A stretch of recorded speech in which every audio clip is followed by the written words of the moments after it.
Welcome back to Strange Exiles and to the latest of an ongoing series of special collaborations with Revol Press. Over the coming months, I'll be interviewing more existing and upcoming Revol authors in these special bonus episodes. Make sure you check out the first two, which featured Gareth Stewart Farmer, author of the forthcoming book Writing Autism, and Rob Walker, author of our most recent release, Radical Young. Today's guests will need no introduction for those of you who are already engaged in the world of critical theory and philosophy, but let's reintroduce them for new listeners. Daniel Tutt is the author of Psychoanalysis and the Politics of the Family and How to Read Like a Parasite. His writing is featured in Jacobin, Current Affairs, Philosophy Now, Eon Magazine, and other places. And he's the host of the very popular Emancipations podcast and study group collective. C. Derick Varn is an author, poet, and educator, and host of the podcast Varn Vlog. He's the author of Apocalyptics and Liberation and All That Bright, etc. And he's been a union rep for the past 6 years, so he has some skin in the game when it comes to talking about socialist organizing. Together, they are the authors of a provocative and bold new book from Revol Press, The People Are Not One, Socialist Strategy After Left Populism, which we'll be releasing in June. It's a sustained and complex engagement with the state of play on the global left in the wake of the populist surge. Tutt and Varn in the book unpack how the collapse of mass politics, alongside debates over the professional managerial class and the atomization of working class life, have produced a strategic impasse on the left. So we're dealing with some quite weighty subject matter. Welcome aboard, guys. Welcome to the show. Thanks for coming on. Great to be here. Nice to be here. Excellent to have you here.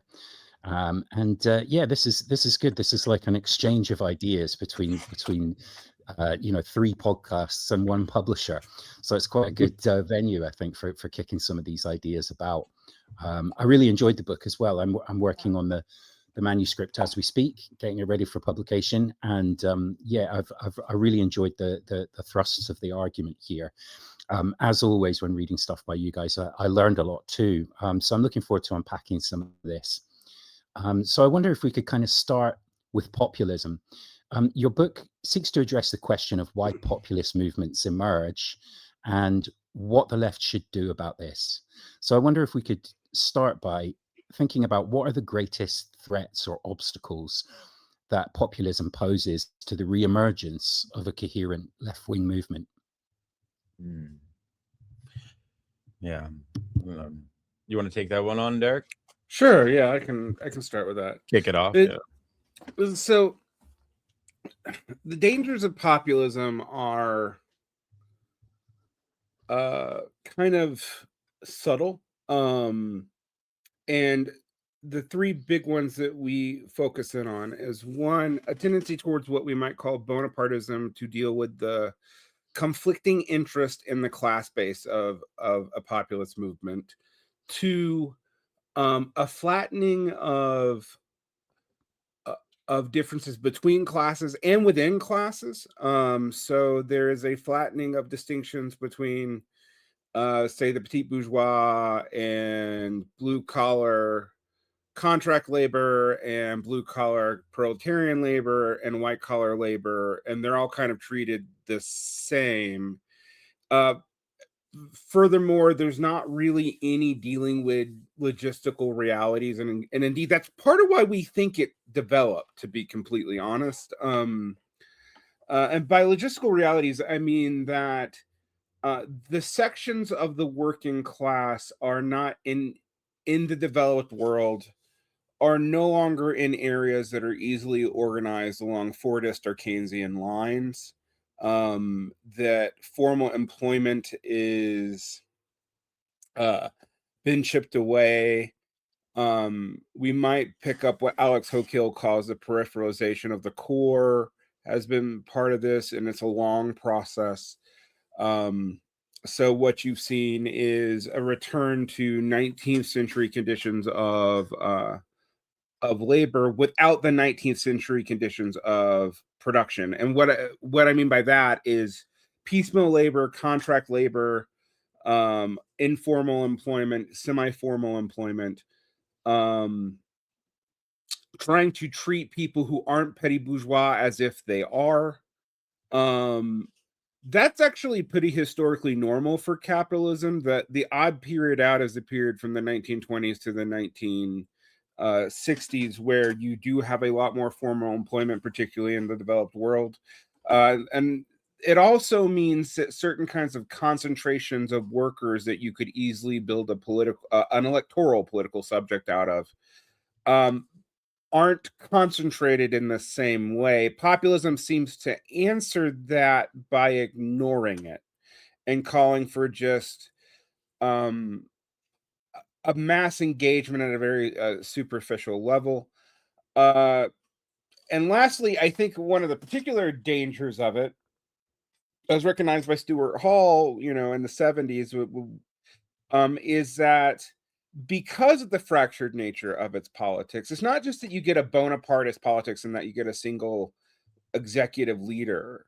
It's also that you will tend to see an increasing authoritarian response from the bourgeois state, because the demands that they have to adhere in a populist government, they can't deliver. And the contradictions are too great between the various class formations. And we're in a period of low profitability, which drives low profitability on commodity production, which drives a lot of rent seeking. And so you have an increasing authoritarian state enforcing those distinctions. So while there's an appeal to the people, what you tend to see actually is an empowerment of a subsection or a counter elite within a populist movement, which then suppresses all sorts of things, not just the working class. I mean, you see stuff being suppressed across the board. And I guess I'll turn it over to Daniel to see, the other things that he thinks are inherent to it. Yeah, very nice. Yeah. I think there's also a sort of political rationality or kind of logic of populist politics that is distinct, stretching back to the sort of institutionalization of populism as a political movement in the late 19th century. Say in the US, we get into a very interesting fact and historical reality, which is that the Populist Party and the Socialist Party are likely some of the most viable mass party examples that we actually have empirical examples of historically. And therefore, populism is not something that is necessarily to be rejected in a knee-jerk way. We acknowledge that populism points to a real impulse, that's something that is of a nature of class antagonism, but that it's poorly framed. It possesses a certain common sense ideology. It tends to fetishize the wisdom of the working class, and therefore it really, really valorizes the working class, but in ways which we argue end up not sort of seeing the particular elements of fragmentation that are facing the contemporary working class. And therefore, what you get is a kind of rerouting of political antagonism into the confines of an elite theory. I think most people are most famously aware of populism through its almost Manichean conception of class conflict, right? The plebs or the underdogs versus the elite. So you get a two-class theory in populism, and populism can really, I think, only be a two-class theory. So one of the objectives of the text, I think, for Varn and I as Marxists, we're trying to always figure out how actually can we get a coherent conception of class analysis, which includes things like the field of ideology, but also includes like a serious appraisal of the political economic dynamics, but also a serious appraisal of the organizational limitations facing our present. Because the final thing I'll say, I think, is that since 2008, one of the things we've seen is that populism has rubbed up against kind of classical socialistic forms of political organizing. And one of the things that's really happened is that we've been unable to discern like classical socialistic class imperatives, say even between working class and middle class. And there has been since 2008, I think, a lot of sort of middle class oriented radicalism. And that is very interesting. That's a very interesting thing to acknowledge. So again, it's like this horizon of political energy that is real, but which we see as needing a lot of correctives and as kind of rudimentary. It's almost like a kind of spontaneous, almost like a spontaneous ideology. That's interesting. We're in a place politically, both the Atlantic, where there are both forms of right wing and left wing populism that has sprung up. Particularly right wing populism is probably what I would view as the biggest threat, but there are definitely sort of broadly speaking left populist movements in the UK as well, and I believe in the US too. So it's an interesting time for this book to be published. It feels very of the moment. It's interesting you mentioned Stuart Hall as well, Varn. I think for me he's an interesting figure because he was so good at connecting culture and politics. My father was an academic in the social sciences and worked quite closely with Stuart Hall for a number of years, and so I've been kind of quite familiar with his writing from an early age, and I think he's a really influential figure. Early on in the book, you introduce an idea from Stuart Hall about moral panics and the emergence of authoritarian populism via the medium of protracted culture wars. I wonder, looking back, you were just talking there about 2008, Daniel. Have we reached the high watermark of this sort of culture war tendency, or is this still the thing that's getting in the way of leftist organizing? Yeah. I wish. Hmm. I wish it was a thing of the past. I don't know, Varn, what do you think? I mean, my sense is that it's an embedded. I think that Hall's, I'll just be very brief and kick it back to Derick here. Hall's premonition of the authoritarian populist thesis is, like we say, has like an element that's very very, very correct. Because initially it was in diagnosis of Thatcherism, right? In a very interesting way. I mean, the argument is that there's a kind of embedded tendency on behalf of the bourgeois state to conceive of the masses. You would think at first blush as kind of atomized individuals. There's no such thing as society, only individuals in the family, famously is the quote from Thatcher. Hall had the kind of wherewithal before Thatcher even came about to sort of predict that something like that would emerge based on the kind of material dynamics of the neoliberal organization of the state and capital. Then moral panics become a type of governing device of the ruling class to pacify social antagonisms by creating these events, which they, in Policing the Crisis, their book on this from the 70s, they do a whole historical genealogy of it.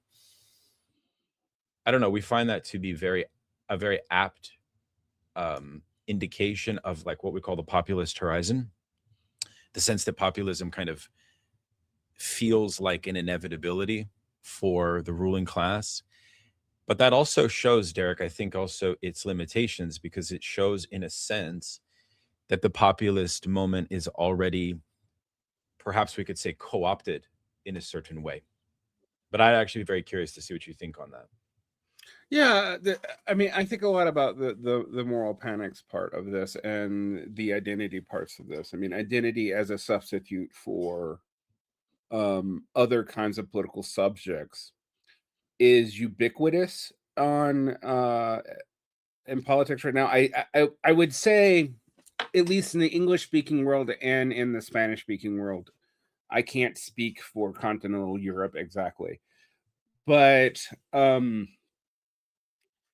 even technocratic politics today, the thing that is supposedly opposed to populism the most, it in lieu of the ability to bring about even mass liberal politics, even like FDR, LBJ style mass liberal politics or liberal reformist politics. Populism is like the natural way to get people invested in political representation. And this substitutes for what we might call both a civil and a social base. So Anton Yeager makes a lot about this, makes a whole lot about this in Hyperpolitics. We don't do as much with it. But what you see is an erosion and a commodification of civil society, and an erosion of easy ways to organize mass politics in the shop floor or around traditional political rallies, even though mass communication has increased dramatically, and you would think that there'd be a one-to-one relationship between the massness of communication and political communication and mass politics, but the opposite's actually true. So populist appeals seem to serve as a substitute for a mass base, like a simulacra of a mass base. And we don't in the book use that term, but I do think it's part of what we're seeing with it.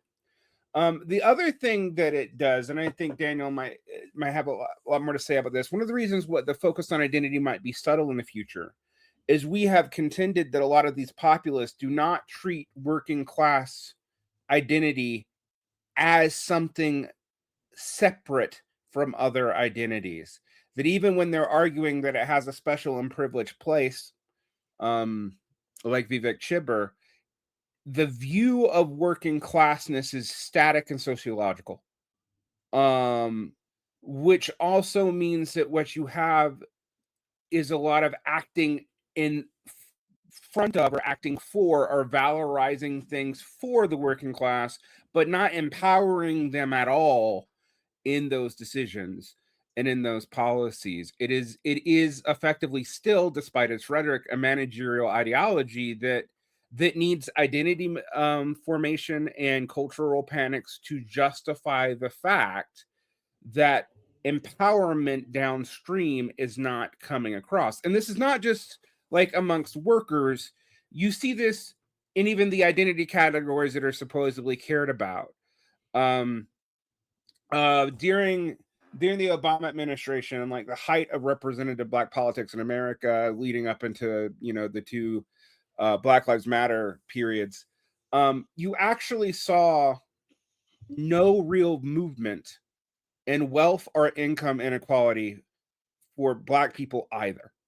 So it wasn't really even delivering on those identity claims in a substantive material sense. It was about being able to use representation to sublimate those particular categories of people and say, okay, well, almost meritocratically, weirdly, that now that we have a more, to use an old reference, United Colors of Benetton, like elite, we actually have more people represented in the elite, and then these identity constraints can be fought out by cultural means. So we're talking about representation in media. We're talking about superficial policies that are actually very unpopular, like preferential DI hiring, but again, not at any scale that actually matters. We're talking about affirmative action at elite colleges and quotas around that, as opposed which were often not even met with American students. They were often met with exchange students. So what you see here is identity is a very easy way to manage not just class contradictions, but also all contradictions in society through supposed representation. I don't see that going away because the substantive fixes are harder for the bourgeois state to do right now. even things like modern monetary theory and stuff like that, if you look at the positive prescriptives of monetary theorists, what they would want to do to fix this would risk like the U.S. standing in an empire, frankly, by weakening bond markets and whatnot, which would actually hurt their program. So a lot of these populist programs, again, because of the fundamental contradictions in what they want, you want social services easily, but you don't want inflation. And you want return to, or at least you say you want, a return to prior modes of industrial production, but you don't want to deal with the various environmental and social disparities that emerge from that. You really do have to resort to representative politics, of which identity politics, including worker identity politics, is a major part. Yeah. Mm. Bram, do you want me to add on to Yeah, that? Or? no, please carry on. Yeah. One of the defining features of populism is a refusal of class independence politics. And I think one of our main arguments apropos the strategy question, which you see in the subtitle of the book, of course, is the idea that class independence politics not only can facilitate a more coherent idea of interest, but could help improve the left. I would say it like that, in the sense that we don't want to negate, which we see a lot in very vulgar or knee-jerk responses to identity politics, the reality of spontaneous social movements or the plurality of different activist movements, which themselves are integral and should be respected and have their own dignity. However, I think we recognize as Marxists that liberalism can become a kind of ideological totality that has hegemony over these struggles, often in ways that perhaps are even unconscious to those individuals engaged in those struggles and in those movements. And Marxism is something we see as in its very origin. This is not like a new phenomenon. We're not post-Marxists. We see, like Mike McNair, a continuity here, which is that we always see Marxism as a kind of call for emancipation, which inserts itself into real struggles in their plurality, takes them seriously, but also does presuppose that it does have a sort of totality, a total logic that can be utilized. So the mere notion of treating workers as just another identity group becomes obviously very problematic. So problematic that it's, worthwhile to, in fact, discard the whole construct in a certain way, as a paradigm, as a form of thought. So in that sense, we are trying to make a theoretical contribution here. We're not presuming to necessarily be, extremely novel. We feel like this is, been said, but perhaps one of the things that's unique about our approach is that we're not coming at this we've sort of trying to learn certain lessons from our own experience, both in organizing, but also in seeing the kind of real fragmentation that has happened on the left since the Occupy movement, arguably before that. So let's say from the age of the 08 recession to the present, Derick Varn and I have kind of like a biographical dynamic that we share in common, which is that we cut our teeth on the left at this very precise moment. And we've sort of seen the deleterious effects that have taken place, right? So when we talk about working class identity, I think that the only way to, I'll just put it like this in a very pithy way so we can move on.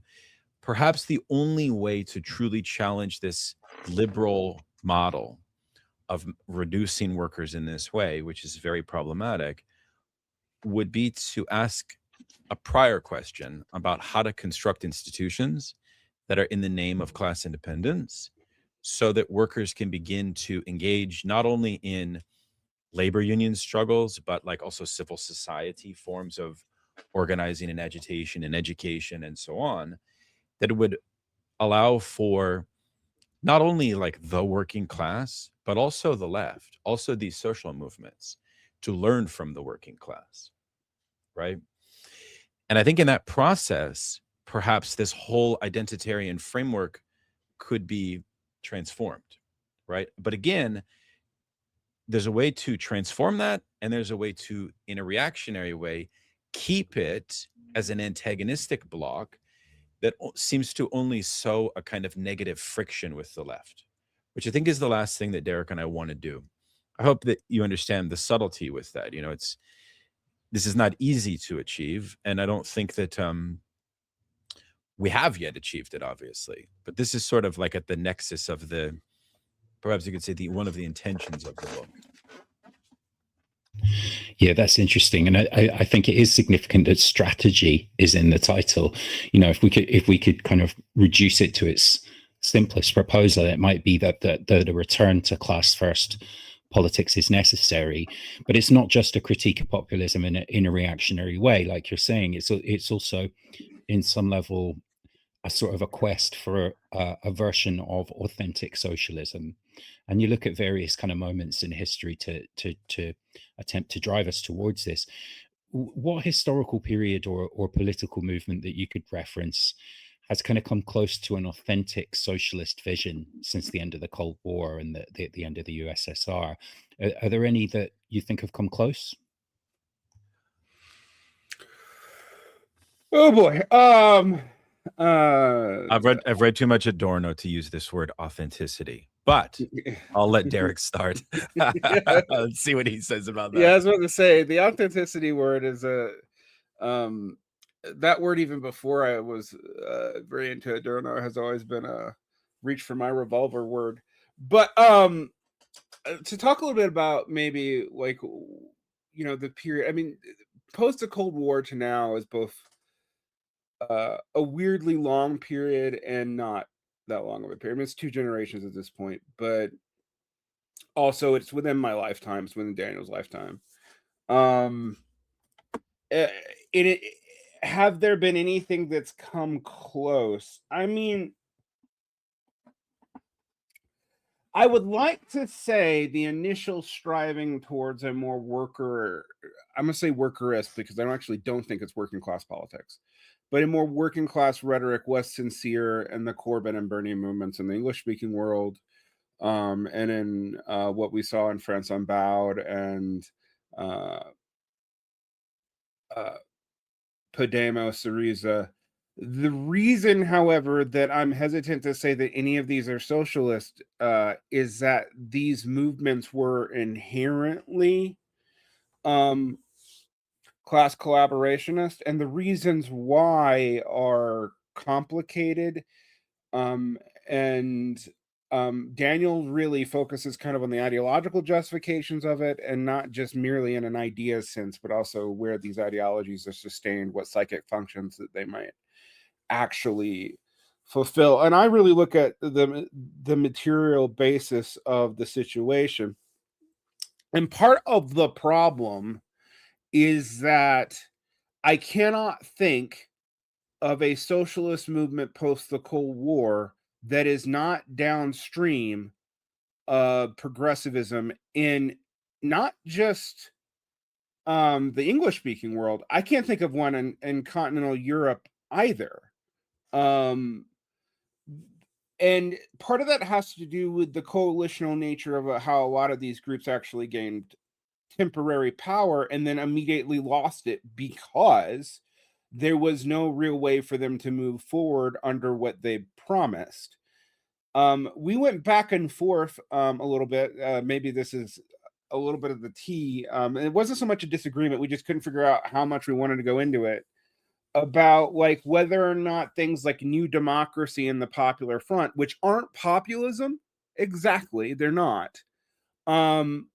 But if they primed the pump for socialist movements right before the end of the Cold War to jump onto populist ideas, and we would include things in the as populist ideas that often aren't included. So I think Daniel and I would both actually put the entirety of post 1972 Euro communism in a populist modality.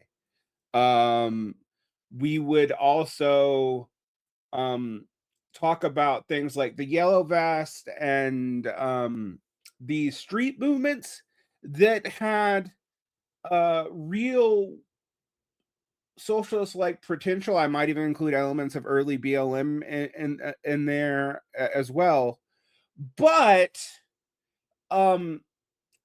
we're still inherently class collaborationists because of their goals. And thus what you saw was near immediate recuperation of working class and socialist elements, which I actually also would agree with Daniel, aren't exactly the same thing. Yeah.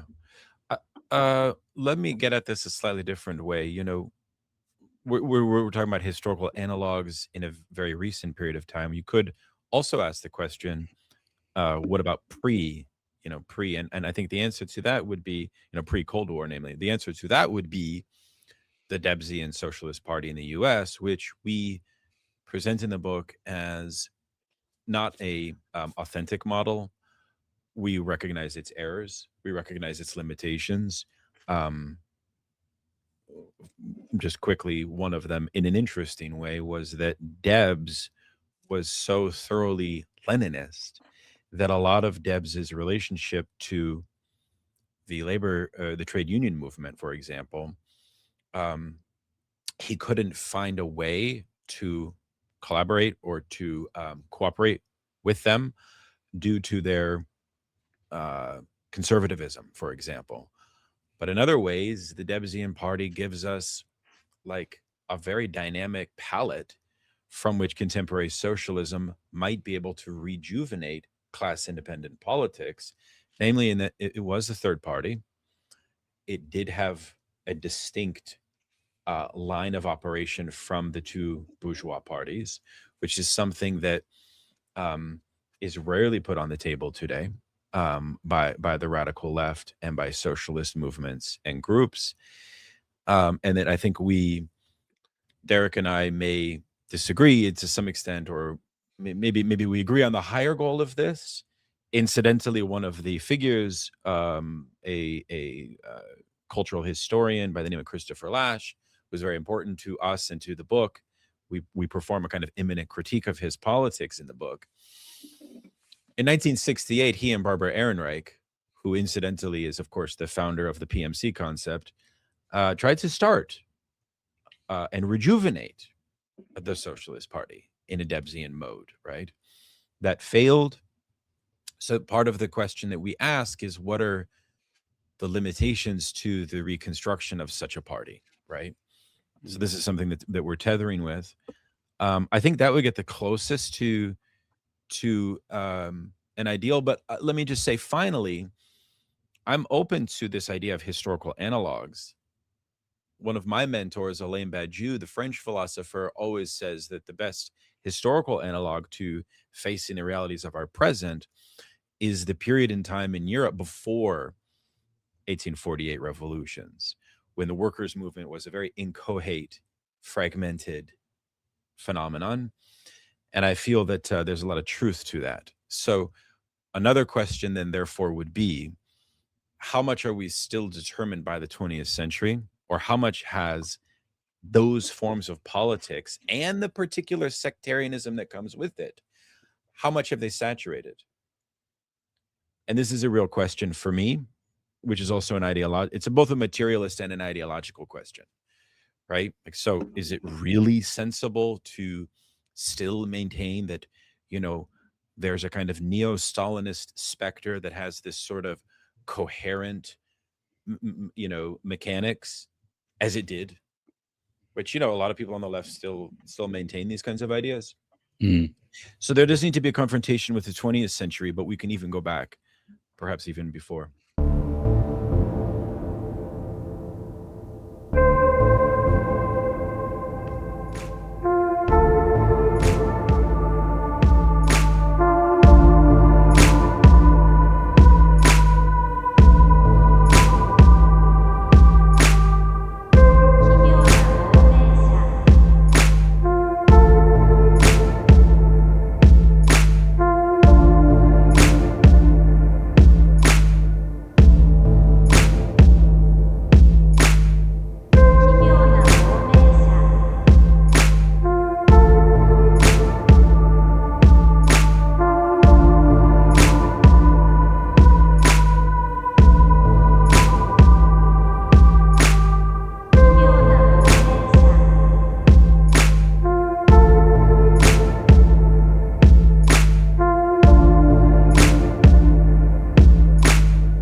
If the socialist movements of the late 20th and early 21st century can all be said to, in some sense, have failed, is there like a single common factor you could point out as like at play in the downfall of these kinds of movements? Oh man, I think there's a lot that is in the left's control and a lot that isn't. And so when you ask that question, if there's a single common factor, I feel like I need to answer it two ways. One about what is in the control of the left, and one is the common factor that isn't in control of the left. Right. The common factor that I would think would be in control, that we would be in control of, is that the socialist movements, and I don't just mean in the West, actually, even in the USSR, which I have sometimes jokingly called actually existing third worldism, because of the strategy that they ended up taking on national liberation in the 50s and 60s, which I think was a wise strategy to take. I don't oppose it, but it meant that the subject of socialist organization, even before the turn to the students and whatnot, was increasingly not the working class as such explicitly. And so the part of the problem that you're going to have with say trying to do socialism off of national liberation movements, which I do think we should support national liberation movements, this is not, me taking an ultra left position on that, but I think that the issue that you get into though is like, well, you have to do so much development of these areas that is just frankly bourgeois, and you're associated with that to get them to be able to have their own productive apparatus. And often in that time period, it leads to very easy conflicts over things that aren't about working class positionality at all, even within those countries.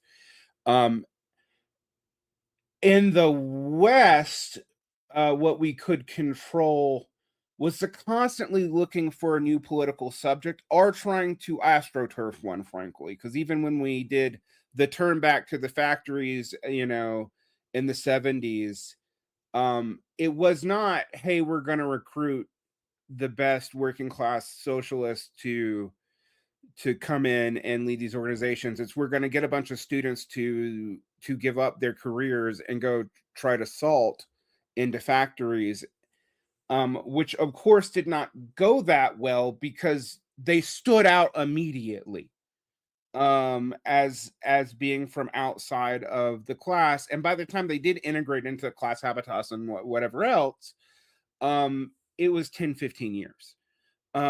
So you didn't have the ability to even transfer back to a focus on class politics after departing. And that was a real problem in the second half of the 20th century that we could have done something about. I think the thing that all the socialist movements have struggled with, even within actually existing socialist societies, and this may be a controversial claim, and it's not in the book, but is that the fragmentation of production after a certain point of industrial development is hard to organize. And there have been ways of handling it and controlling it and regulating it, like you see in the PRC, and in Vietnam and in Cuba. But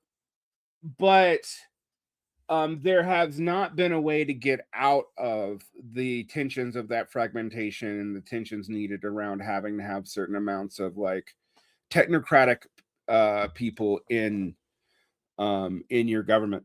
And I don't think that's something the left can control. I do think that we have to admit that that is beyond the fact that Marx seemingly was a little bit optimistic about the centralization of capital leading to the centralization of work. That you see, well, particularly this is stated in Eagles on Authority, where he seems to think that this is an infinite thing.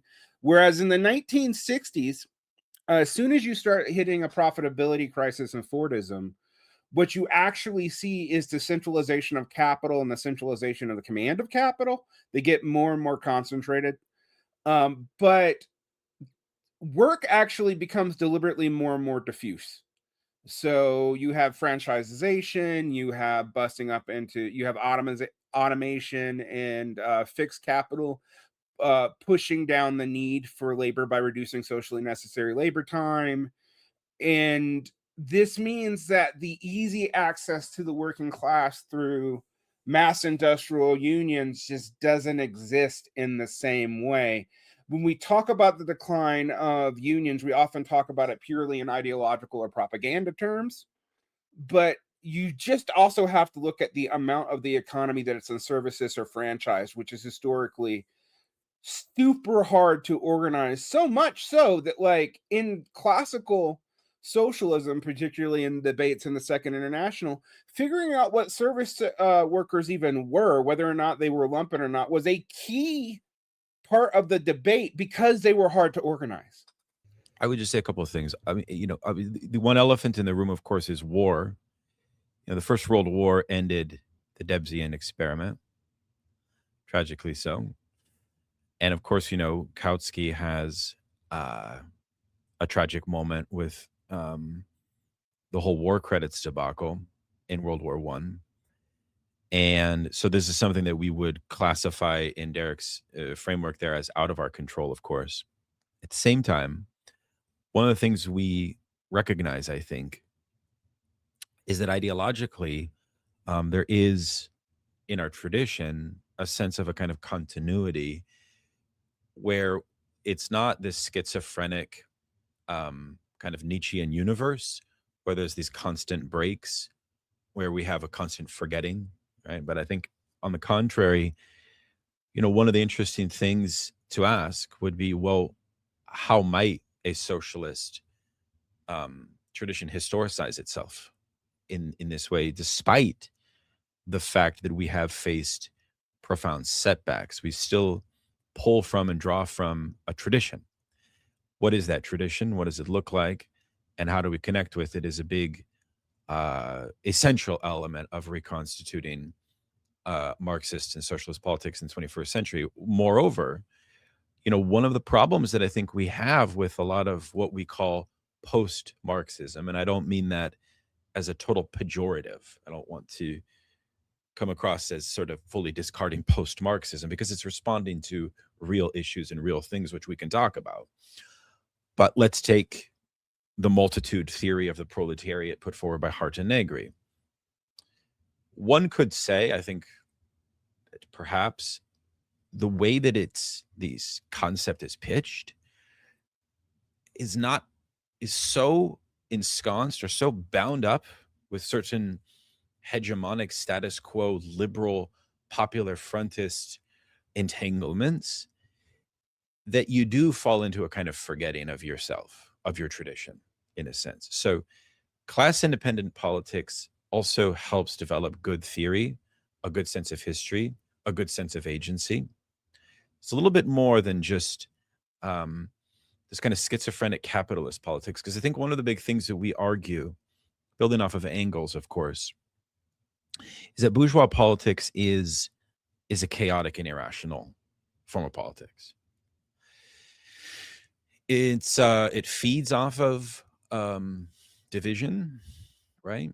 And there's a structural claim that it actually forecloses solidarity around issues and domains of social life related to exploitation. This is like a structural feature of bourgeois politics. It must be so, with some degree of predictability. You don't have to say that as a conspiracist. It's just how it works. Right? So socialist politics, in a sense, does have a rationalist foundation, and therefore has a different conception of social antagonism. Because I do think that part of our present and the chaos of politics of our present in its Bonapartist inflections and Trumpian moment and so on, one of the things that class independence could do would be to allow for a more sober assessment of social antagonisms, which is interesting, right? Because that comes in the face of the fact that the chaos and the crises, plural, of our present elicit a lot of affective rage, right? This paradox of, in our lifetime, we've seen the largest social movements against war, against the theft of the environment, and against racialized police violence that have had no material impact. Part of that is an ideological fact of their complicity with ruling ideology. But we recognize that to say that, you have to be very careful when you say that, because people got black eyes from the cops. They went to jail, right? They blood, sweat, and tears, right? So that's the kind of thing I think that's unique about what Derick and I are trying to do, is that we are unabashedly on the left, and that's not a cringe thing to be. I think the Trump moment has been so manipulative, so authoritarian, that it's tried to portray the left in a way that it's not. So part of our objective is to sort of redignify the left, Yeah, that makes a lot of sense. And, part of the analysis in the book looks quite carefully at the professional managerial class. And that term PMC is something that we've seen come back into focus in the discourse a lot recently. It strikes me that because it's bandied about so much, it sort of experiences a bit of semantic drift, a little bit like how, boomer meant baby boomer, but now it just kind of means anyone over 40, Gen X, elder millennials. So yeah, that term professional managerial class, how do you unpack that in the book? And do you think it's still a useful term in terms of, getting to the heart of these issues you've been describing? Would you like to start, Daniel, or would you like me to start? Oh, I could start briefly, I guess. Okay. Yeah. All right. Well, we unpack it. It's probably the most theoretical part of the book. It's right in the mid section of the book, and it's, probably my favorite part of the book. One of my favorite parts, because we're trying to say something from our experience as much as we are trying to say something novel theoretically. Meaning that we've both seen how deleterious this discourse has become, how abused it can become. I mean, the Doge, for example, the Doge actions of Elon Musk was, rationalized through a kind of vulgar right-wing PMC theory, right? We recognize the founder of the discourse is himself a reactionary right-wing figure, former Trotskyist by the name of James Burnham. We get into James Burnham's, who Lukács, the Marxist philosopher, referred to as the American Hitler, upon the publication of his book on the managerial revolution, which was an extremely important intervention in the 1940s after the Second World War, which created the whole debate about what was then called the new class. And the PMC comes out of those debates, right? So I can kick it back to Derick to maybe talk about Goldner, who is important to us as kind of a forgotten voice. It's part of what we want to do here as sort of Leninists and as Marxists, is to recognize that oftentimes there are legitimate revolutionary energies that this class, well, whether we call it a class, I'll let Derick answer in a moment, the answer to that you see what happens often in these debates is a kind of cosplaying substitutionist logic, where it's a very hyper liberal logic, often unbeknownst to the people engaged in it, where you're talking about others, other subalterns, not yourself, and their liberation, how their liberation should happen. And you're invoking the working class in a highly homogenized, idealized way.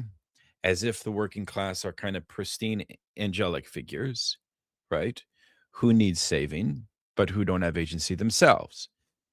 So these are some of the kind of outcomes of PMC discourse as we know it. And yeah, you know, part of what we're trying to do is argue that Nikos Poulantzas, who was at the origin of Barbara and John Ehrenreich's original essay, by the way, I might add, they were rebuking Poulantzas, who had this theory of the new petite bourgeoisie as a better description of the new class. We basically go back and we say, look, Poulantzas' assessment was generally correct, and we try to work with his conception. But let me stop and I'll let Varn sort of build on that. I'm just giving like half an answer. Go ahead. Yeah, so infamously, I don't like the term PMC. It's like it's come up on my show for 6 years. I think John and Barbara Ehrenreich's criterion for PMC was slightly more coherent when they made it, but it actually also misconstrues Burnham. Not that I'm here to defend the good name of the reactionary James Burnham, but Burnham's thoughts about managerial revolution was that the joint stock companies had created a need for managers because the entrepreneurial nature of the bourgeoisie have been lost in its structuralization, as the way we might say it. That's not the term he uses, but this idea was not new. The former Marxist turned German historical school thinker turned Nazi Werner Sombart had also had a similar theory about the structuralization of capital, except that he blamed capitalists and separated the entrepreneur from capitalists, and then also blamed the Jews, which Burnham was not that interested in doing. Barbara and John Ehrenreich's initial criterion was that education was about expanding the two things, petit bourgeois professionals and managers, and that they had effectively become their own class. But the only real distinction and definition that Barbara and John Ehrenreich really gave it was a college degree, which was actually different from what Burnham was referring to. Burnham's managers didn't just come from universities. They also came from the military, and they came from internal to industry itself. He was basically also arguing that labor aristocracy had developed to such a degree that they had been incorporated into bourgeois politics, and also that this is just a natural movement of things. If you read his book, the Machiavellians, I think it's now called the Modern Machiavellians, which Paul Maddox said was Nazi-esque. So he got it from multiple sources on the left.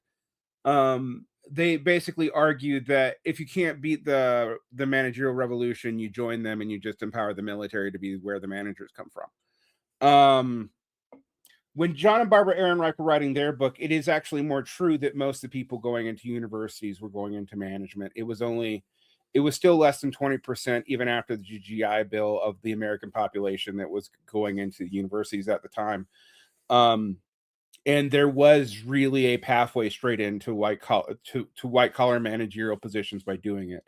But what has happened since is that whole sectors of white collar and even some blue collar work that did not require credentialing for most of the 20th century started requiring credentialing during the neoliberal period. And you started seeing the immiseration of salaried worker conditions within this class. So people who've never been independent professionals, such as nurses and teachers. The problem that you have with PMC, given particularly to semantic drift, is there is no real definition about what it is from a Marxian productive standpoint or from a liberal income strata standpoint. Neither one covers all of it. But the other thing that we had to deal with is it is a real phenomenon. So we went to explain, okay, so if I say that PMC is not a class, how do I look at what John and Barbara Ehrenreich were describing and what Alvin Gutner was describing as that class's liberatory potential, actually kind of against John and Barbara Ehrenreich, although he didn't use the term PMC either. He used the term new class, where its incentives were being split itself. And Gutner sees them as educated, potentially aligned with the proletariat, because, and there is a real sense where this is true, they did emerge out of them in the United States, in that it was the children of office workers who provided a lot of the first entrance in the college through the GI Bill, blah blah blah blah blah. And you know, Daniel and I, just to give another biographical point, both come out of that too. Like, we're both people from more or less a blue collar or even semi lumpen background as far as how we grew up, and we went up into academia during the ends of this expansion of academia during the 1990s and aughts. And we have noticed both that for the majority of time we've been on the left, that, you know, we were upwardly mobile, although that means much less than it used to mean. But most of our colleagues were downwardly mobile professionals and the children of professionals. And we had to account for that somehow. And the other thing that we had to deal with, I think, is, you know, the reason why we agree with Polancis that the new petite bourgeoisie is probably a way to understand this is not that this strata of people is actually petite bourgeois. Some of them are, some of them aren't. I mentioned in a footnote offhand observation by Christian Parentian in Compact Magazine article that I don't even particularly like, but that what you saw with nurses and teachers had also been happening in other parts of the professional managerial groupings. So you saw doctors move from truly independent professionals who own their own practices to super elite salaried workers. You saw other things that have been historically small businesses where people sold their skill set as their commodity move into salaried and hourly work. So you have seen a partial proletarianization of this class, but all of its norms, all of its training, all of its habitus is based on either the managerial portion of what it does or the professional portion of what it does. And those are separate things. And they assume petite bourgeois norms are government functionary norms. And that is still how people are trained in university entering this class. And that is still how most people who come out of it think. So it is fair to say that this strata of society has petite bourgeois norms, and that is part of the problem that it has in trying to orientate itself towards the larger working class. And beyond that, it also has specific norms separate from petite bourgeois people who work in services or commodities. When I say services are commodities, I mean services that aren't credentialed. So it has a superficially different politics in relation to things like taxation. It's more okay with taxation because it benefits from it than other petite bourgeois. So there seems to be a real divide there that, you know, right-wing populists like Michael Lynn will do a lot with. But when you actually look at their incentive structures, they're both dependent on the state making exceptions for areas of industry that are no longer valid or easily replicated from a capitalist point of view of commodity production, or even from rents, but are necessary for social functions to exist.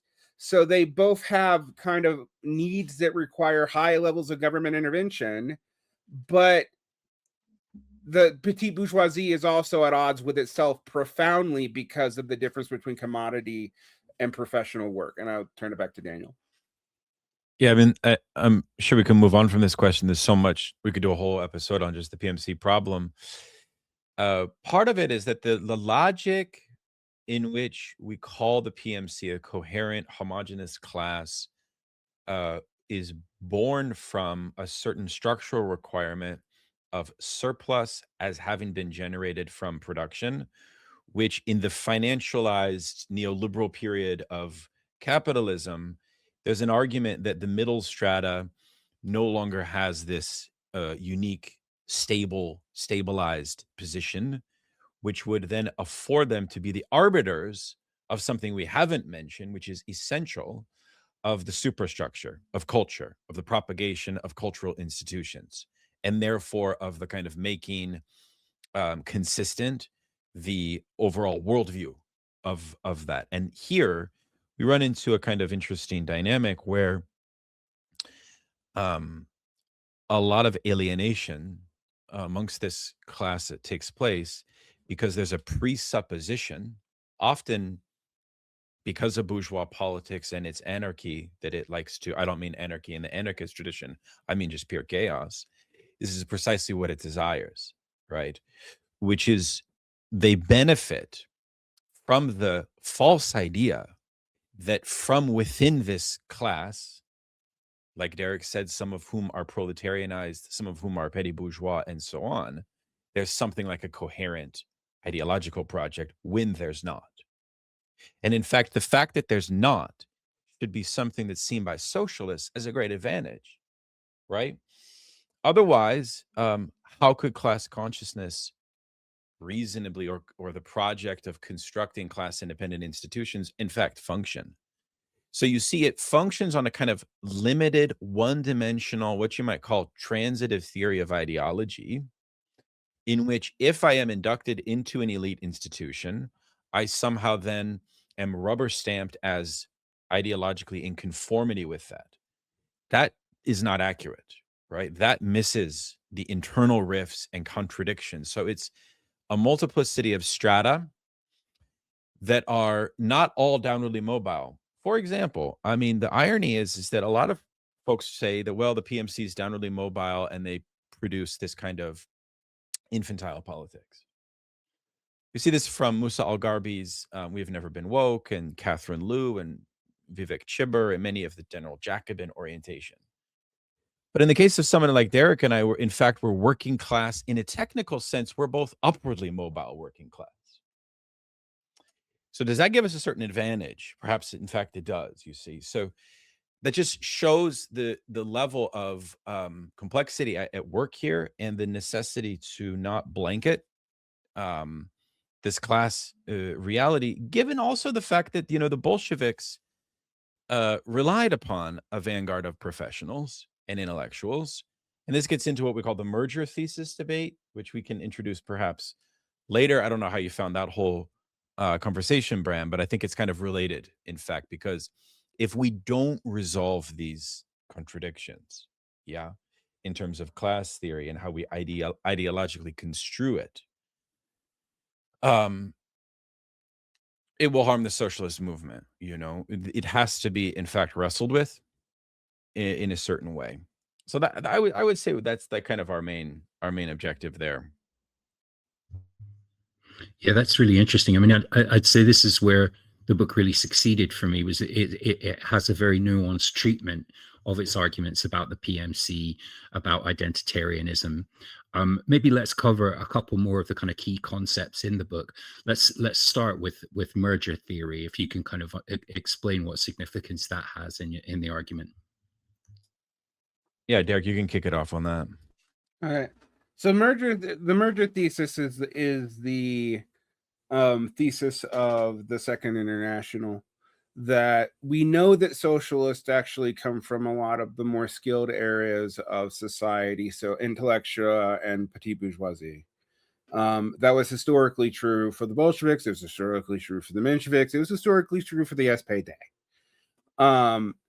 The SPD had this idea that you could merge the socialist movement in with the working class, and they got it directly from Marx. And this is the Marx and Engels idea. And the idea explicitly as stated in Marx, and this becomes something that's used by later new leftists for all kinds of shit, but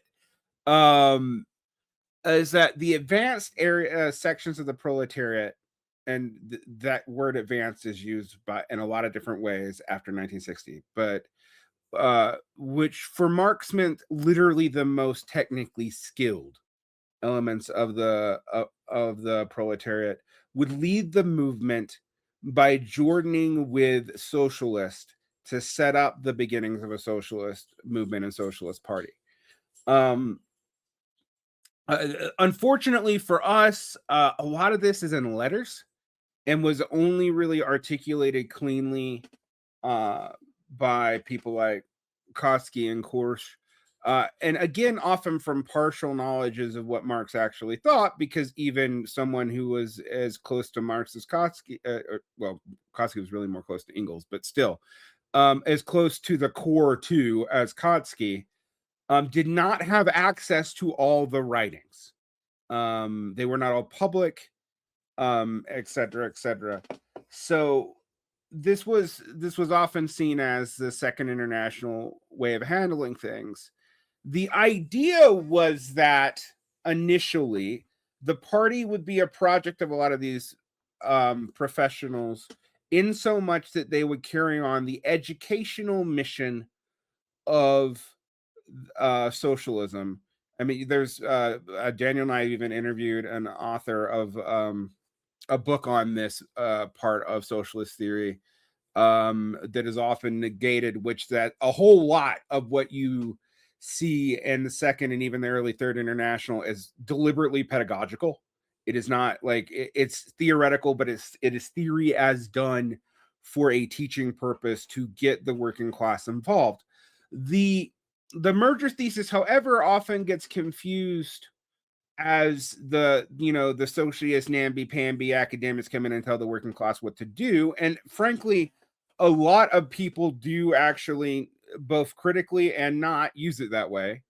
But the idea was that in joining with the advanced sections of the proletariat, the professionals would get controlled themselves.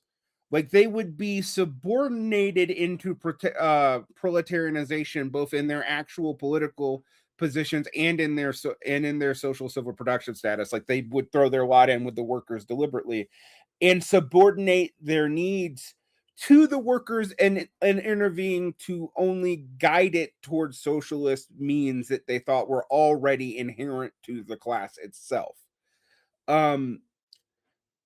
This gets thrown away in the middle of the 20th century. The merger thesis is thrown away almost altogether. And when you throw it away, there's two reasons for it. One, the actually existing socialist revolutions tended to happen in what we might call quasi-bourgeois societies that were not fully made the transition to capitalism, but had capitalist elements within them, and thus had some kind of working class of which peasants can join. And thus you had this form of organization as seen as the primary way to move forward. And the fact that the European workers revolutions in the 19-teens and early 1920s pretty much went nowhere. The other issue that you had is that the SPD in particular, but you could look at a lot of socialist and labor parties, actually became a way for these professionals to extend their own career in civil society by becoming professional organizers, et cetera, et cetera, et cetera. And thus they got tied into a problem where their incentives to actually subordinate themselves to the working class was less and less obvious.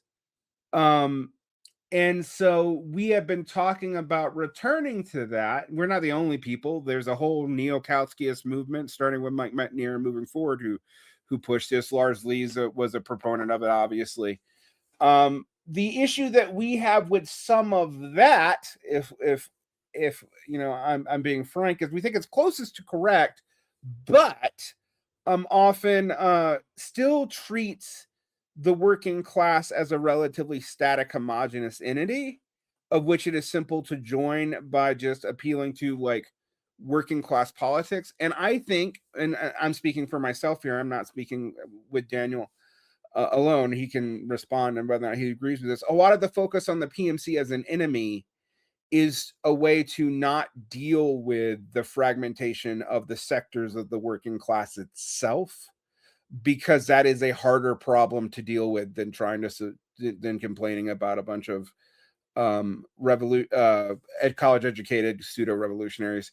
The other issue that you have, though, and this is something that we mentioned in the book explicitly, is that the industrial and logistics sector of the working class as a percentage of the working class has shrunk dramatically in every place in the planet but China. And I think, and even in China, it is shrinking. And I think that means that the dependence on the industrial part of the proletariat in specific is not really a viable way forward for things that we don't get into in the book, but I think both of us actually do mention it a little bit, which you might call the increase in automation and the organic composition of capital, which is actually a very classical Marxist idea that has been abandoned for a long time, but recently people who've looked at automation have considered it maybe legitimate, which is the idea that reducing socially necessary labor time does mean that the amount of the proletariat that needs to be in industrial work, even if you have an industrial society, is just much smaller than it is in the past. And there is not a way that you're going to get capitalists to undo that, because it would be deliberate inefficiency and put them at a disadvantage in market competition. And so that leads us into a pretty big problem in trying to deal with the merger thesis, which means that we really do need to look at new strategic ways to get the working class reoriented towards a class independent politics, because the easy route is not there for us, which is also part of why we think populism became popular in the first place. No, beautiful. I would just add a couple points. The construction of civil society institutions would be something we kind of sketch as an ideal that we must kind of lean into, or sort of just try to discover some method for rejuvenating. One of the interesting things I think in the book is a confrontation with Endnotes, which is a communist collective that Derick and I both also share an interesting initial love and admiration for their project, and have grown to see some of its limits. And one of its limits, of course, is that it proposes an abandonment of the merger thesis. But not only does it propose an abandonment of it, it proposes a complete rereading of the historical failure of the workers' movement, largely born from the idea that the institutionalization of institutions of the working class kind of led to a certain passivity and militancy of the class. And I have the sense that this remains a thesis that we both push against, and that we're both sort of adamantly opposed to. And I feel like that's one of the elements of the book that I like the most, which is that, how do we reconceive the, problem of social antagonisms and social contradictions and so on? But also, how do we perhaps reconceive the intellectual as well as this other problem of militancy? Clearly, the last sequence of political activity has shown us that forms of militant activity have faced strong barriers, strong limits, so much so that these old models need a kind of thorough reinvestigation, right? And why is it, for example, that the working class is so disempowered from standard bourgeois electoralism? Right? This is something which is often, or even why is the working class drawn to right-wing populism? There's certain, now there's a kind of liberal quasi-Nietzschean response to that, having to do with a kind of narrative of resentment, which of course we don't really get into, but which is valid, but also kind of, in my view, irrelevant for socialist politics, because the creation of these institutions would allow for, if they're created well, the rerouting and the rechanneling of that resentment, because that resentment is real. And part of that also is the shame that comes from a civil society which is so dominated by by rich people, by the financial elite, and by nonprofits that have this mercurial and almost cryptic reliance on the status quo, but which present a kind of faux radicalism outwardly.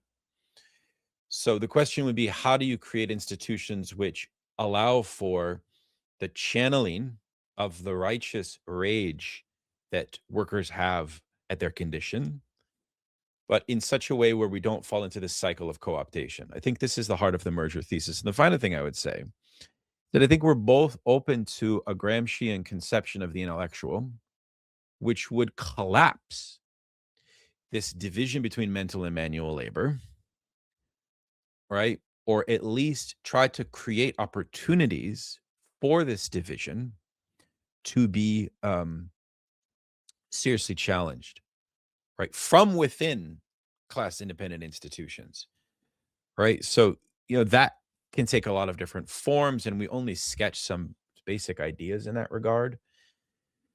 But I don't think that we want to reify a kind of academic hierarchization, impose that onto workers. This is something which I think the merger thesis gets a bad rap for, but which is very far from its, real impulse. If anything, it's a much more egalitarian conception of what an intellectual is, and a kind of the construction of a space where all of these bourgeois or kind of mainstream ideas of what qualifies as an intellectual are challenged. That's what I see as the merger thesis, a total upending of all of that, right? But also a recognition, finally, that what is produced will have to rival in quality existing bourgeois presses, for example, right? So that's actually one of the great dialectics, I think, of the classic working class movement, is that actually what will be produced, and we see this in Bolshevism very closely if you read Victor Serge's accounts of Bolshevism. Working class intellectuals will get to a point where they rival bourgeois intellectuals. We're obviously far from that, but this is something that I find very compelling.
Another thing that feeds into this, in which you spend a chapter on in the book, is lumpenization, and with the rise of AI, and with it's interesting you mentioned that kind of dissolving the boundary between intellectual and industrial labor.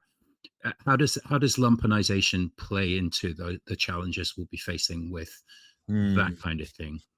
I can say briefly, we are very influenced by a contemporary Marxist author by the name of Clyde Barrow and Jacques Rancière, and they've both given us the idea that the lumpen proletariat as a distinct class within the mode of production is very difficult to theorize it this way. We rather theorize the lumpen proletariat more as a verb, as an active process of fragmentation and disintegration, from like a centered, coherent political agency. So lumpenization refers, therefore, to kind of the way that capital fragments. You could extend this almost to every class position, as Rancière does, but for us, it's more important to show how this functions within the proletariat itself, within the working class movement itself. And these are real dynamics. I can share an example.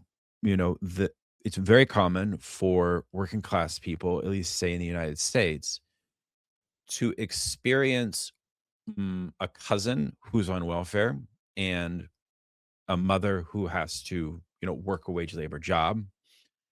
And you therefore see lumpenization affect the cultural life of your family.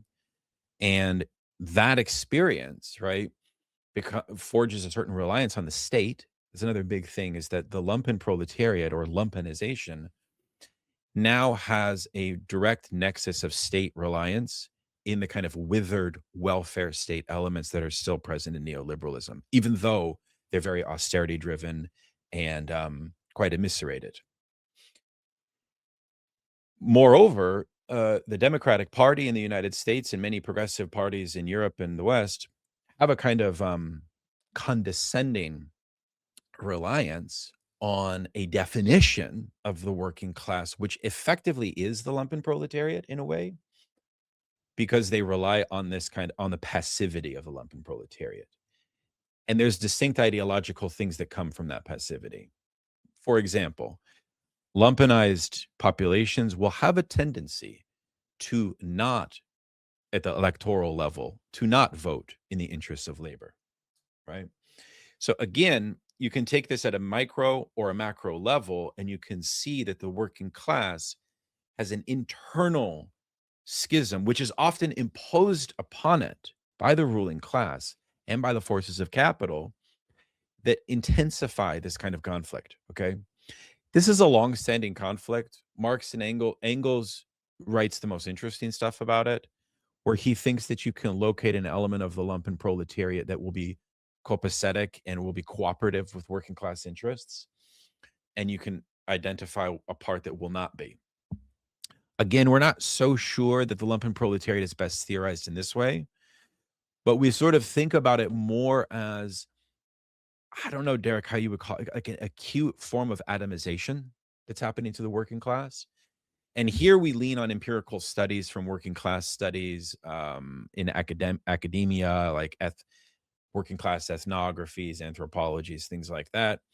And the picture that paints of like the true conditions of the working class, we analyze that, you may remember in the book as well.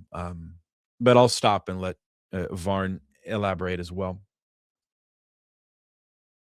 So, I mean, when we think about this problem, like what do we do with lumpenization? And I do think there's a bunch of things that we have to like handle, and it leads to weird coalitions in progressive politics. One,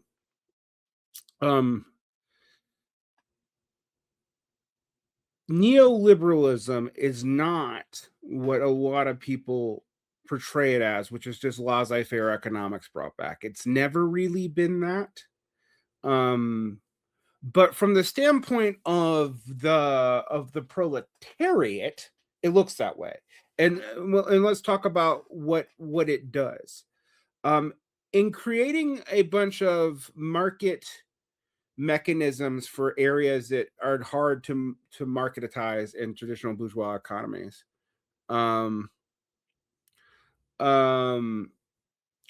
we can see some pretty big problems emerge once you start watching the profit rates dip in industrial production. And what you see is a new search for commodities and rents, and tying the two things together, both commoditizing rents and also tying rents into commodities. But that also means you want to start commodifying things that traditionally the bourgeoisie left alone because they were too crucial to social reproduction, such as all public spaces, religious experience, communication, the general intellect, which AI is now really privatizing, like stealing everything from everybody, but also privatizing it simultaneously. And for you now have to pay access to get access to general knowledge. That does a bunch of things. One of the things it does is it breaks up the civic functions of the working class to having a coherent civic outlet. It makes it expensive for the working class to socially reproduce. And, we're probably going to write a whole separate treatise on this, to be honest, because we didn't go into it enough in this book, but it's something that it's important to understand. With that inability to socially reproduce, even in the traditional limitations of the bourgeois family, which Daniel and I have a complicated relationship to, because we understand why people want to abolish the bourgeois family. We also understand that its historical instantiation is very actually recent and its nuclear version, but that capitalism is abolishing that itself by commodifying everything around it. And that leads to a bunch of pathologies that come from asociality and a lack of civic engagement, not just a lack of political engagement. And this is something I think a lot of socialists today miss, that if you don't have these civic functions, you have a working class, and particularly men, but in general, that are under socialized, given to things that are not unique to them. Drug addiction is not unique to the working class and its lumpenization.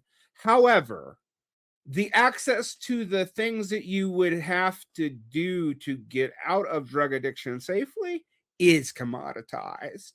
And so, habits that the upper middle class can have because they can afford the remediation for it, are not things that go as well for the working for the blue collar working class in particular, but even to large sections of the white collar working class now. I mean, the deaths of despair aren't just blue collar people. We alluded, although we did not reference to the work of Richard Reeves, who's just a liberal, but he's gone in and talked about like the effects of this on male sociality, male friendship, and a lot of left liberals and populists mock this as conservative impulses amongst the working class and basically paint a story that they deserve what they get by not feminizing enough or whatever. The story that we tell, though, is that doesn't deal with the pathologies at hand at all. It's blaming the victim. And then also shaming the victim for not joining with you once you blame them, which is a very weird move. But then there's another thing you see amongst the left that we also push back on, which is pretending that these lumpenized characteristics are not social pathologies. So one of the most controversial is actually not drug use, although that's one that I talk a lot about for reasons of personal biography. But another one that I could talk about on personal biography is working class fat acceptance movements. I do believe that we should not be blaming people for their bodily composition when they have a shit food system and you pay for the commodification of like healthier, less more nutrient, more vitamin dense, less caloric food. You actually pay a premium for that now. So I don't think that's the individual's fault, but the normalizing of that as like something liberatory, like the fat acceptance movement, is something that like I initially was on board with until you start doing things like denying that there are comorbidities to this and that we should be trying to engineer social functions that would make the working class actually more viable to survive. Right. And you see this across the board in dating, in this, and you even see this in this focus on homelessness, which we care very much about. I've been homeless. I want to be very clear on this, and I refuse to use the word unhoused. fucking refuse to. Sorry, but and the reason why is that I think it softens everything as a lifestyle issue. If we just recognize the dignity of the homeless by just talking about how they just lack a house, but they really do have a community. That's not really the point, and it's not honest. Yeah. But you see this coalition like with progressives, where you saw the sons of lawyers hang out with homeless people at the end of Occupy or during the defense of the homeless encampments in 2019, right before COVID, and stuff like that, where you have this weird coalition of the most lumpenized elements of society and this professional class as almost like acting for them out of charity. It also correspondingly for leftists is a lot of easy free labor because they're relatively under occupied for stuff like protest, and that those two things together mean that like you're actually alienating a lot of the working class, who I don't think actually hate homeless people, but see them as a social problem of which they are disproportionately affected than like lawyers who can afford to live in gated communities. I want to say one thing on this. I think this links to the theme of authoritarian populism, because one of the things that Christopher Lasch indicates is that the scapegoat of the authoritarian moment is the working class, and this mythology, this stereotype, it's so obviously false, has done a certain damage. And one of the points of damage that it's done, and this is again a kind of classic hallmark, I think, of the operation of bourgeois politics, is what it wants to achieve, is it sows a division between the lumpen and the working class, when that division, when it should be, right, it should be mediated from within. Instead, you get this kind of parachuting from outside and a kind of pandering to the margins of the working class, when in reality, the lumpen proletariat is still part of the proletariat. And, you know, you get a fetishization, perhaps somewhat connected to the model of thinking identity politics and its own extreme Epicurean love for the most suffering, which is itself a kind of, you know, maybe like a secularized quasi-Christian dynamic of activism, which ultimately doesn't do any good for the lumpen. It doesn't do any good for the lumpen, especially because in capitalist society, the problem that's born from being out of work and the shame that comes from that is so pronounced for all of us that know what that means, you know? So to take that subjectivity and to presume it as a new proletariat or as a vanguard is not only self-undermining their position, it's self-undermining the coherence of what you mean by the working class. It's doing the liberal work of dividing the class for them, right? We don't need to name names of leftists that do this. I mean, Andre Gortz in Farewell to the Working Class is the one theorist that we do take to task, which he does kind of do this, you know, in his text, which I actually had some legitimate lumpen readers of that text actually love his argument for that reason. It's a bit complex, but you see the point. It should be not a site of fake division, but too often it is. That's really fascinating. And I think, you know, your book goes a long way towards attempting to get us away from some of these false horizons in class activism that we've been talking about today. And it's a real pleasure to read a book where, you know, two people who've written about this kind of stuff extensively come together to synthesize a whole. I think that's a really valid project, and I hope you guys go on to write together some more about this topic. I think it's remarkably clear, you know, in terms of the prose and the ideas there. Thank you for kind of unpacking some of those for me today. I want to finish with a question about public intellectuals, because we have two very fine public intellectuals here. You write later on in the book that ideological analysis is not a mere academic exercise. And you talk a little bit about the role that academic leftists could or should play in constructing this effective left-wing politics that we've been driving at today. As public intellectuals yourselves, what concrete steps do you plan to take beyond the intervention that this book represents to advance that project? Yeah, I mean, this is interesting. I can jump in perhaps to kick this off. I mean, it's a question as to Derick nicely mentioned the commodification of zones of social life and cultural life that are in overdrive, that are kind of ubiquitous. And I think the status and the meaning of the public intellectual is certainly one of those domains, right? So we now have the influencer as the intellectual.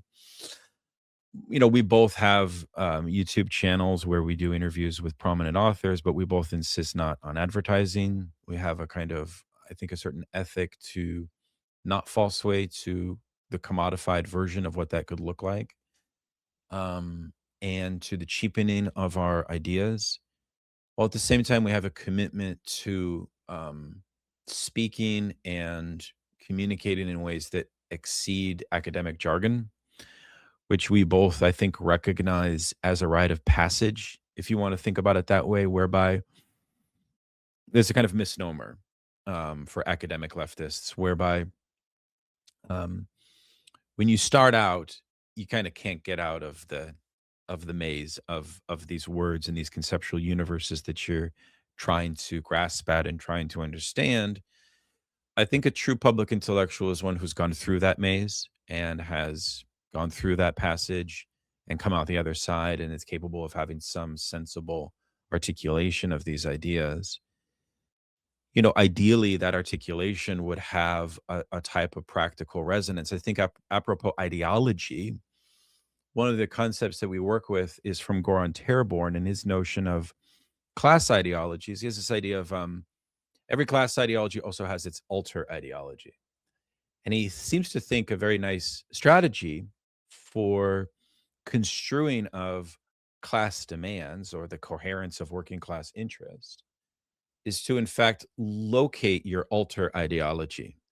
And you locate that through the proximity of your relationship to the generation of surplus value, on the one hand, because your proximity to that will induct you into an ideological operation that will involve and must entail forms of maintaining the status quo, which involves maintaining relations of domination.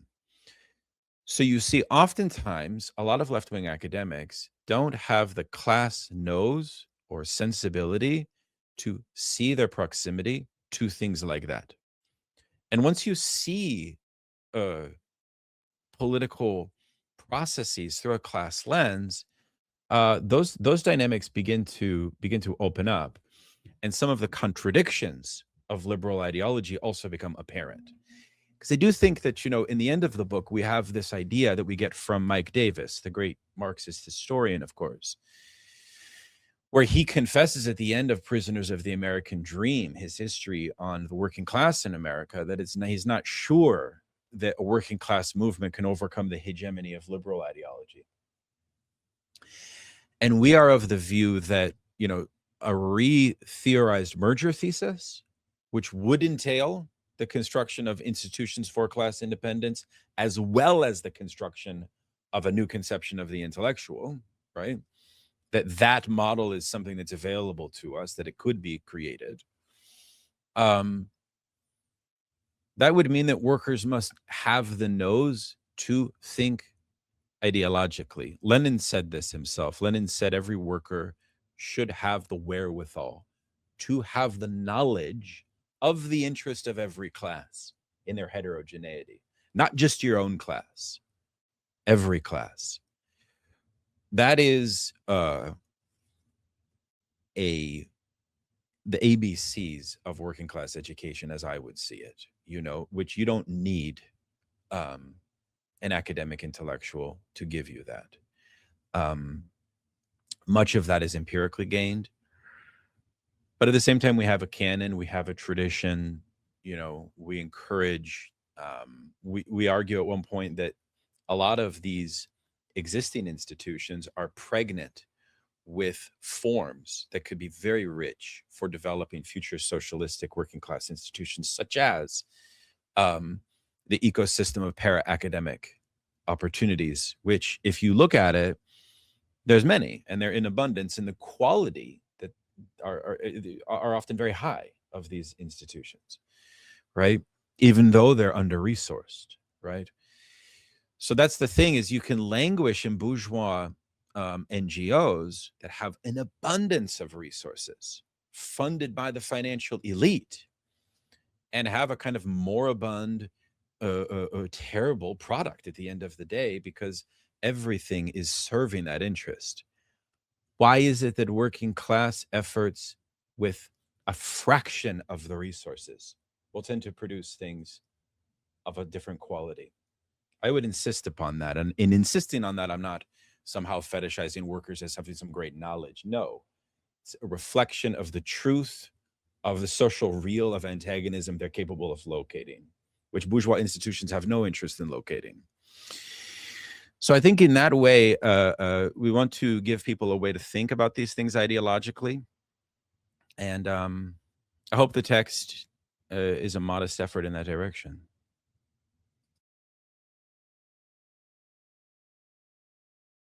That's great. Anything you want to add to that, Varn?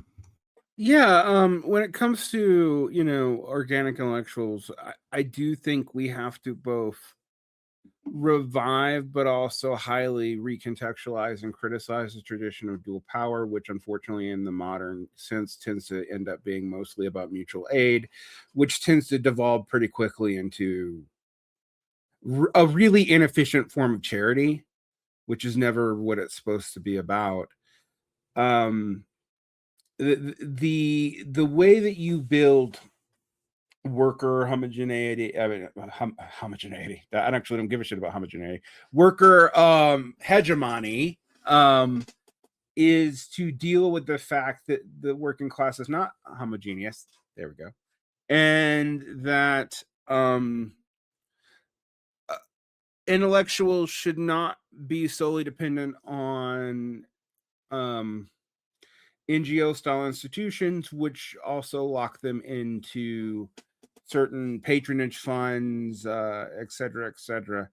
I mean, even the DSA is technically an NGO, and while it does not operate like a traditional NGO, its board is not all that separate. It does not hide its donor base, which are its own member dues, et cetera, et cetera. It actually weirdly kind of acts like it has packed transparency, and these are things that those in Europe probably don't care about. This is nuances of U.S. tax law, but it has trouble actually operating as anything more than a cultivator of socialist culture and then an advocacy group for endorsed electeds, partly because even its outreach into the unions, which does actually really exist, is still limited primarily to salting and union leadership. And its fetish for that, as represented by its more populist-oriented manifestation in Jacobin magazine or whatever, generates a kind of trashy, frankly, a call for the working class as imagined by a certain strata of it, which is this professional strata that we talk about. So you get this like fetishization of hard hats and shit, that is not rooted in the reality of any understanding of the working class and does not valorize the working class itself for what it is. One thing that I talk a lot about, Daniel doesn't as much, is that so much of these PMC debates are actually PMC on PMC violence and an attempt to hide that even the people speaking for the working class are really doing policies for them, not empowering them. And an organic intellectual's duty is to be, in my opinion, someone who helps reskill skills stripped away and commodified from the working class and the end of working class institutions. And that is both ideological and even practical. Like I have actually started thinking about like teaching coding classes and shit, because not because coding is going to help anyone anymore in the sense that like it's going to get them a job, but that if they want to understand how to deal with the current machine learning regime, they kind of have to have some basic understanding of Python and stuff like that. This is what we can do as intellectuals who subordinate ourselves to the needs of the class. That is not just giving them the right ideology. In fact, one of the most frustrating things Daniel and I think about is this idea that ideology is merely like a psychological veil that comes down and fools you. No, it is something that has material reproduction apparatuses. It's tied into the habitus of classes. It only works, for example, when it is both cogent and coherent. Not necessarily true, but if it can offer a viable explanation for what is going on. Our job as intellectuals who can deal with ideological analysis, I think, is to retie that in and stop saying like what is frankly, I think, idealist and silly bullshit, like that neoliberalism convinced everybody that the business bureau unions sucked and that's why unions fell. And no, neoliberalism was able to seize on a real frustration with actually existing unions, that their bureaucracy was more and more integrated into both the Democratic Party apparatus or the Labor Party apparatus or the Social Democratic Party apparatus, and more importantly, was not even paid by the success of their members, but often even got paid in things like stock dividend. And if you go back and read, like I mentioned the Atari Democrats, which Daniel had to put a footnote in to remind me that people don't know what that is. But it's like a predecessor to the Clintonism and Blairism and all that. That what they wrote about was that the material divisions in labor bureaucracy was going to turn workers away from it, and that these new technocratically aligned Democrats would be able to take advantage of that. Gary Hart was explicit about that in the early 1980s. Bill Bradley put that almost word for word in a book. And so we have to offer a counter to that, but by admitting some things that a lot of the left who views ideology as just a set of ideas, a hyper voluntaristic view of this, won't admit that like there were it wasn't just neoliberalism that led to worker frustration with the unions, and that wasn't it, not just because they were fooled, even though the results are worse than the results under Fordism. They are objectively worse. We have to admit that that was leverage created from real material interest, and that's something as public academics we can do, but only if seriously we have to have a certain amount of remove from things like tenure apparatuses and whatnot. You know, I'm all about, you know, my sense on tenure is tenure protection should go to everyone or nobody.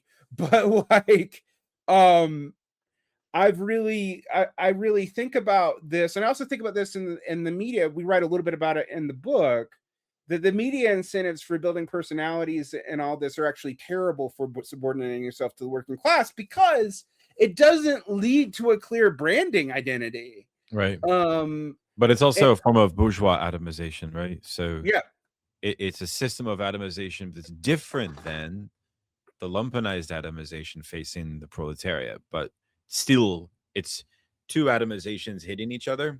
And as we know from Marx's 18th Brumaire, is that bourgeoisie prides itself or sort of flourishes. There's like an inverse relationship to intense atomization and the capacity for the ruling class to use the working class as an instrument to its own ends. So atomization is, at least at the level of intellectual curriculum and how we re-envision it and so on, I don't think that I would ever, and this is a new thing that I've realized only in the last 10 years, think that the existing university system could offer a model that is at all liberatory. In most instances, I see it as a valence of obfuscation and of irrelevance. But as Fred Moten says, we still have to use it as what does he call it? I forget the exact phrase. What is he? As fugitives. Yes, as fugitives. Kind of steal from the university he advocates, which I think, again, it's almost like hollowed out. It's having a legitimacy crisis moment, which is extending for a long time. I'm not sure if it can quite recover from that. Like all crises, we have to ask how we use that to our advantage, I think, you know. Sorry for interrupting, though, Derick. Please continue your line of thought there. No, it's very similar to the things I wanted to say. I just think that we have to admit that I think our job as intellectuals who have a tie to both the white collar and blue collar ends of the working class. And I don't claim to be blue collar anymore, but that is my habitus. It affects the way I talk. It affects my demeanor. Also, going through education affects the way I talk and affects my demeanor. And those are both true. This does give us a certain declasse ability to move, to do what, like, you know, Stuart Hall calls code switching, which has been an idea ruined by liberals, but is something I still actually think is fairly useful for us, is that we are trying to translate things in various directions for various groups of people to be able to come together. The other thing is there's a tendency to both under and over valorize intellectual and left-wing thought. The under is that we tend to think that we could just, if we just empower the workers, they'll naturally come and do what we want, and it'll just happen organically, and magically we'll have syndicalism tomorrow, and then from syndicalism, councilism, and then from councilism, you know, the dictatorship of the proletariat or whatever. And that'll just happen. And even parts of the Second International, and Klotsky himself sometimes believe that. I don't think that's true. I think history has kind of refuted that automaticity thesis. That does not mean that you don't have signs of it that emerge and strikes and riots and whatever. It's there, but it doesn't come out automatically on its own. So we can't be economistic about it and just say that it's going to come up. It's going to come up from either immiseration or progress. Neither one of them are going to produce that. And yet we also have the problem that we really do need this professional strata to get out of its damn myopia towards itself. I'll give you an example of that. I, of course, support the forgiveness of college debts. It would greatly benefit me personally. I, of course, support universal access to college, whatever. I support these things. But guess what? None of that actually gets to what the working class would need to get out of the situation. In fact, what it would do is lead a lot of people into professional atomization, of which most of them will fail, and then they'll be lumpenized. And you see this all over sort of liberal and left populist attempts to get at things. I think about Joel Salatin and the Back to the Farm movement with Michael Pollan, believe it or not. That doesn't come up in the book. But a whole lot of people did that and ended up like quasi-homeless and bankrupt, and then also had 10 years of their resume blank and had trouble getting a job. We have to admit that this lumpization is a problem that we have to handle, and that we can't, every now and then you'll meet some truly deranged people who claim to be Marxists who basically act like we should just kill all the lumpen or whatever. And one, I'm like, well, I don't think lumpen is a coherent category where you can just do that. And two, good damn luck. But I do think that we are in a position to start encouraging institutions to be built to re-bridge sectors of the working class back into itself. And all of these institutions by themselves, including traditional unionizing, but also tenants unions, etc., have structural limitations when they are used by themselves. Right. Very, very much so. Also, if you look at the aggregate union membership in the United States, it's only something like 12%. But right. Imagine the construction of institutions which would not only be tethered to the union movement, but say cultural institutions, party institutions, and so on. The scalability there, especially in the age of digital media, is much higher. But we've been constrained. I mean, I think apropos the college loan forgiveness, of course, the other objective that has is that it weds an element of a downwardly mobile middle strata to the bourgeois progressive party. It's like an unsaid social contract to keep ideological conformity with us. In this case, the Democrats. We'll see how successful that is in the chaos of what's happened since then, because they did that and then they permitted the October 7th genocide. You know, so they do one thing, then they self-undermine in the next movement, right? So, yeah. That's great. I think that's quite a hopeful note to end on in terms of, potentialities for the future. And I think this is an important book. I mean, like I said earlier, I think its time has come. I think you make the argument in a very nuanced way. I've seen similar arguments made in a much more like a way that would lead to more division. So I think, congratulations are in order for bringing that clarity to the debate. So thank you for coming on and discussing it with me today. You have been watching or listening to Strange Exiles in collaboration with Revol Press. I hope you enjoyed the episode. And of course, we'll be having some more of these chats with Revol authors, past, present, and future in the coming months. Today's guests were Daniel Tutt and C. Derick Varn. You can find Daniel's podcast on YouTube. Also very much encourage you to seek out Varn's podcast, Varn Vlog, also on YouTube, and you can find it on other platforms as well. Thank you very much, gents, for coming on the show. It's been a real pleasure. And hope we can reconvene next time you have a book together. Looking forward to that. Thank you, Bram. It was fabulous. Yeah, great. enjoyed it. Thanks, guys. See you again soon.